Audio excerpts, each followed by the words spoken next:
must be thinking, a dishwasher tab for a toilet? But why? For the same reason you use a dishwasher tablet for your dishes, you can use it for your toilet bowl. Dishwasher tablets were created to remove tough messes and break down hard water stains. And if you don't clean your toilet bowl regularly, you'll know just what I'm talking about.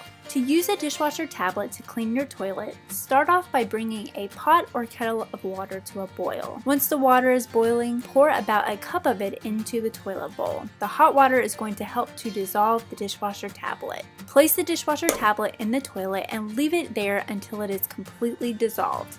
Now this is going to take a few hours, so I would recommend throwing the tablet in there to sit overnight.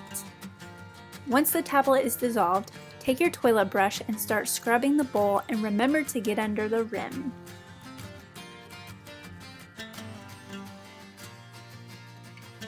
Flush the toilet and you should have a sparkling clean toilet that all of your users will appreciate. As a bonus tip, wedge your toilet brush between the bowl and seat to let it dry out. I hope you enjoyed this video. Please remember to comment, like, subscribe, and hit that notification bell for more hacks. I'll see you in my next video. Bye!